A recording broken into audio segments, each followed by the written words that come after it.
ज्योति, तुम्हारे पापा आने वाले हैं क्या? हाँ, पापा को कॉल करके मैंने ही बुलाया है। वो मुझे उनकी बहुत याद आ रही थी, तो मैंने सोचा थोड़ा टाइम हमारे साथ रह लेंगे। ठीक है, तो उनको दोबारा फोन करो और उनको बोलो वो ना आए और तुम उनकी टिकट कैंसिल कर दो।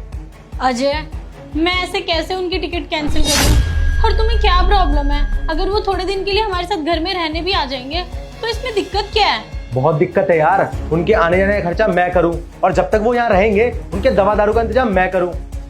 बस अजय, बहुत हो रहा है तुम्हारा। और एक बात ना मेरी कान खोल के सुन लो, जितना घर ये तुम्हारा है ना, उतना ही घर ये मेरा भी है। तो मैं खुद के डिसीजन खुद ले सकती हूँ। और वो मेरे अकेले के पापा नहीं है, वो तुम्हारे भी पापा लगते हैं। और मैं क्या बोल के पापा की टिकट कैंसिल करूंगी? अरे माना कि तुम अपने डिसीजन खुद ले सकती हो, लेकिन मैंने तुम्हें जितना बोला है ना उतना करो और उनकी टिकट कैंसिल करो।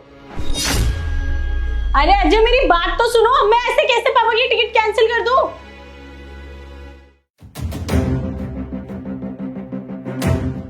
ज्योति, तुमने टिकट कैंसिल करवा दी अपने पापा की?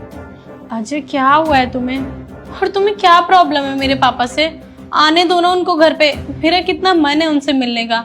तो कब करोगे टिकट कैंसिल? जब तुम्हारे पापा यहाँ आ जाएंगे तब करोगे टिकट कैंसिल। चुपचाप से ना अभी टिकट कैंसिल करो। पर अजय, तुम ऐसा क्यों कर रहे हो? अरे खर्चा बढ़ जाएगा मेरा अगर वो आ जाएंगे तो, और तुम्हारा खर्चा, मेरा खर्चा, इस घर का खर्चा, क्या क्या करूंगा मैं?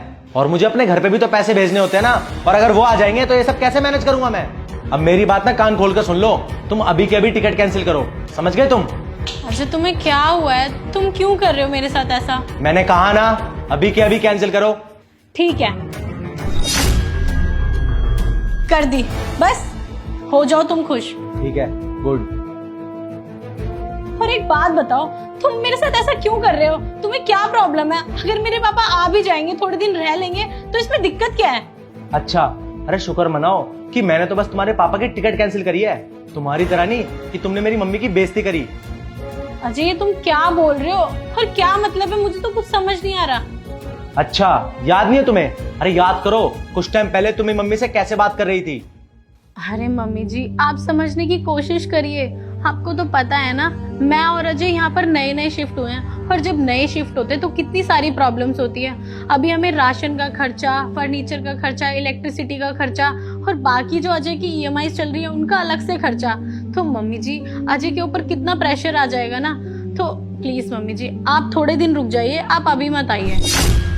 मम्मी जी, फिर आपका टिकट का खर्चा और आने जाने का खर्चा, और ऊपर से आपकी दवाई गोलियों का खर्चा, वो भी सब अजय को करना पड़ेगा। बहुत सारी प्रॉब्लम्स है। आप आ जाओगी ना हमारे यहाँ पर तो हमारी प्रॉब्लम्स दुगनी हो जाएगी। आप समझने की कोशिश करिए। माना मम्मी, आपका बहुत मन कर रहा है बहू और बेटे से मिलने का, पर अभी ये टाइम सही नहीं है, क्योंकि आप हमारे यहाँ पर आओगे ना तो हमारी प्रॉब्लम दुगनी हो जाएगी।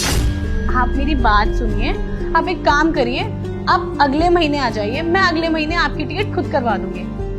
प्लीज मम्मी जी, आप हमसे बड़े हो, अगर आप हमें नहीं समझोगी तो कौन समझेगा? बस मम्मी जी, मैंने कह दिया, आप अगले महीने आ रहे हो, बस इस महीने नहीं आओगी। मम्मी जी, मैं फोन रखती हूँ। बताओ, बहू और बेटे से मिलने का मन कर रहा है, पैसे क्या पेड़ पे उगते हैं?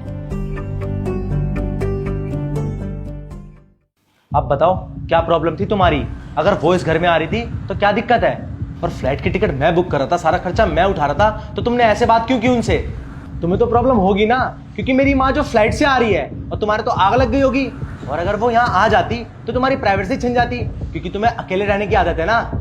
ज्योति, तुम्हें मेरे घर वालों से प्रॉब्लम क्या है? और अगर बेचारी वो यहाँ पे आ भी जाती तो इसमें तुम्हें थोड़ा कोई दिक्कत देती, बल्कि तुम्हारे साथ किसी ना किसी काम में हेल्प भी करती, क्योंकि मेरी माँ ने ना तुम्हारा ये कोई डिमांड नहीं रखी, हमेशा तुम्हें अपनी बेटी समझा है, पर तुमने कभी उन्हें अपनी माँ समझा है? नहीं, तुमने तो बस उनकी हमेशा कमियां गिनवाई है। तुम तो ये चाहती हो ना कि हमारे माँ बाप हमसे अलग रहे। और आज मैंने जब तुम्हारे माँ बाप के बारे में बात की तो तुम्हें कितना बुरा लग गया। तुमने कभी ये सोचा है? ज्योति, तुम्हें पता है, तुम्हारी फैमिली को ना मैंने हमेशा अपनी फैमिली समझा है, कभी उनकी कमियां नहीं गिनवाई तुम्हें। सॉरी अजय, मुझे माफ कर देना। मैंने कभी तुम्हारी फैमिली को अपनी फैमिली समझा ही नहीं। हमेशा मुझे ऐसा लगता था तुम्हारी फैमिली पराई है और मेरी फैमिली मेरी फैमिली है। और मैंने तुम्हारी मम्मी से कितनी बदतमीजी से बात की। मैं कभी अच्छी बहू बन ही नहीं सकती, ना ही अच्छी बीवी बन सकती। प्लीज मुझे माफ कर दो अजय। इवन मेरी फैमिली को हमेशा तुमने अपनी फैमिली की तरह समझा है, उनके सुख दुख में हमेशा साथ दिया है। और मैं हमेशा तुम्हारी फैमिली के साथ भेदभाव करती रही। प्लीज़ अजय, मुझे माफ़ कर दो। मुझे ऐसा लगता था तुम्हारी मम्मी घर पर आएंगे तो वो हमारे बीच में फूट डलवा देंगे, हमारे बीच लड़ाइयाँ होंगी। बस इसी डर की वजह से मैंने उनको घर नहीं आने दिया। चलो अच्छा है, तुम्हें अपनी गलती का एहसास तो हुआ। और हाँ, मैंने कोई ट्रेन की टिकट कैंसिल नहीं की है, बल्कि उनकी फ्लाइट की टिकट बुक की है। अब तुम्हारे पापा के साथ मेरी मम्मी भी आएंगी।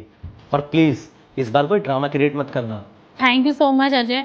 और मैं तुमसे प्रॉमिस करती हूँ आज के बाद से कोई सीन क्रिएट नहीं करूँगी।